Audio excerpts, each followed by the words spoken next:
English का एक idiom है, the straw that break the camel's back. क्या एक तिनका एक ऊंट की कोहान को तोड़ सकते हैं? The answer is sometimes yes. जब ऊंट पर मुसलसल बोझ डाला जाएगा, एक वक्त आएगा कि उसके लिए एक छोटा सा तिनका जो एक मामूली हैसियत रखता है, उसकी कमर तोड़ने के लिए काफ़ी होगा। Same is the scenario with the human beings.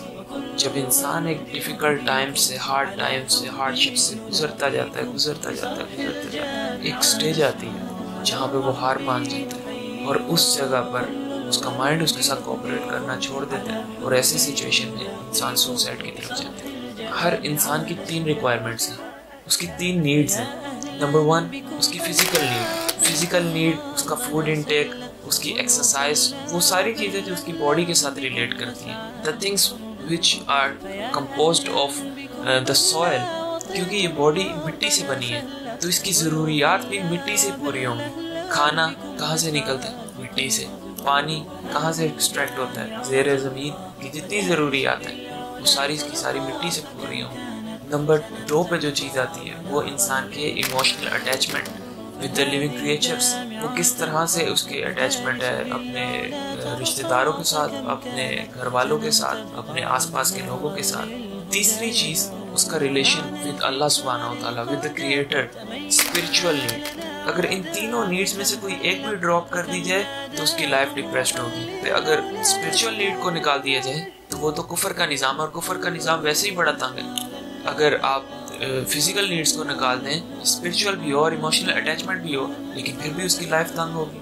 उसका नमाजों में जी नहीं लगेगा, इबादत में जी नहीं लगेगा, क्योंकि उसका पेट खाली है। और अगर इनमें से इमोशनल अटैचमेंट को ख़त्म कर दिया जाए तो फिर भी उसकी लाइफ डिप्रेशन में होगी। लेकिन अगर उसकी स्पिरिचुअल नीड हाई है और उसकी इमोशनल नीड और फिजिकल नीड कम भी है तो वो फिर भी सरवाइव कर जाता है। अगर यकीन नहीं आता तो आप अंबिया कराम, प्रॉफिट्स ऑफ अल्लाह सुब्हानहू व तआला पर नजर डाल के देखें। हज़रत आदम अलैहिस्सलाम जो कि जन्नत से निकाले गए थे, लेकिन दुनिया में आकर उन्हें अल्लाह ताला ने खलीफा और नाइब बना दिया। हज़रत नूह अलैहिस्सलाम 950 साल तक दीन की तबलीग करते रहे, और ये एक नंबर कहना बहुत आसान है, 950 साल, आज कोई एक हफ्ता भी नहीं कर सकता।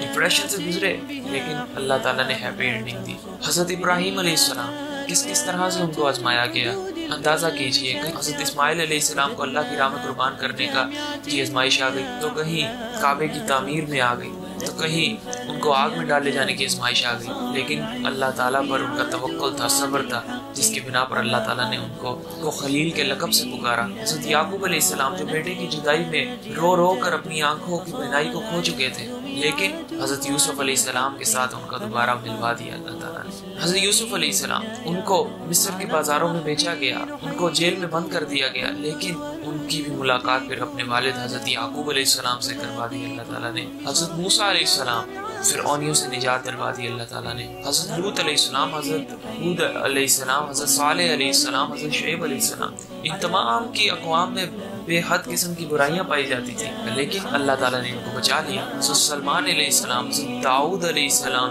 हज़रत ईसा अलैहिस्सलाम, और फिर हमारे नबी सैयदुल अंबिया हज़रत मोहम्मद मुस्तफ़ा सल्लल्लाहु अलैहि वसल्लम, वो ज़ात जिन्हें सादिक और अमीन कहकर अरब के गलियों में पुकारा जाता था, लेकिन जिस वक्त उन्होंने हक़ की आवाज़ बुलंद की तो सबसे पहला पत्थर आपके चचा अबू लहब ने मारा।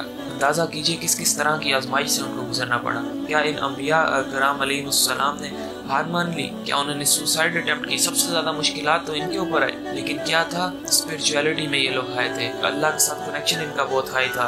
इनकी लाइफ में वही 3 नीड्स थी, इनको भी वही ज़रूरियात पेश आती थी, वही 3 नीड्स थी, लेकिन क्या चीज़ थी कि 2 चीज़ें ना होने के बावजूद तीसरी में ये इम्तियाजी हैसियत रखते थे, और अल्लाह ताला ने फिर उनको सरफराजी से नवाजा। इनके पास एक लिटरल चेक पॉइंट था, कौन सा? तवक्कुल बिल्लाह और सब्र। मेरे भाई, जिंदगी जन्नत नहीं है, जन्नत आगे है, अगला मरहला है। इसमें तो आजमाइशें आएंगी।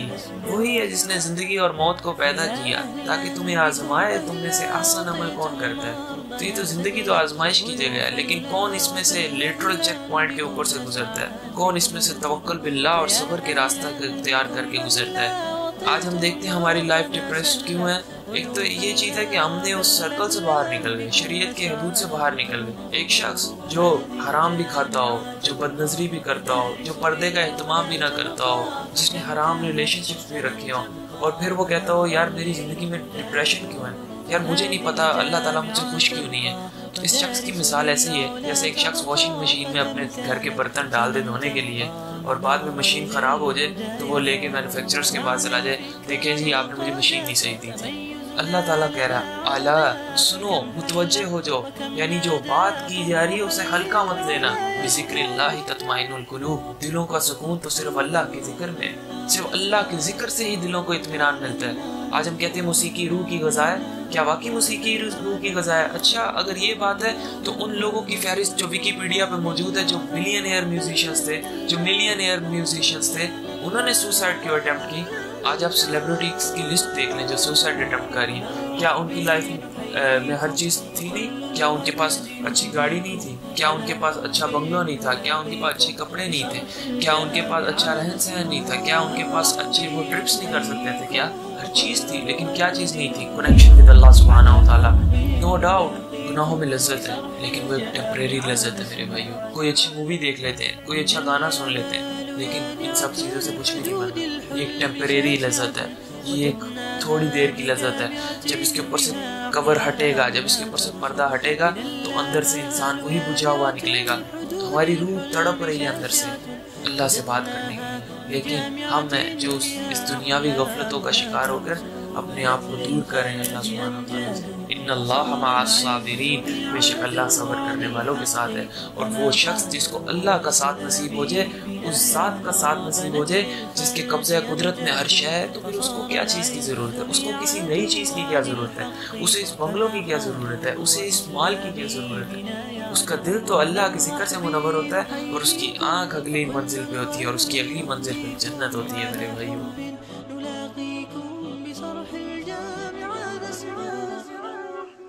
على الرحب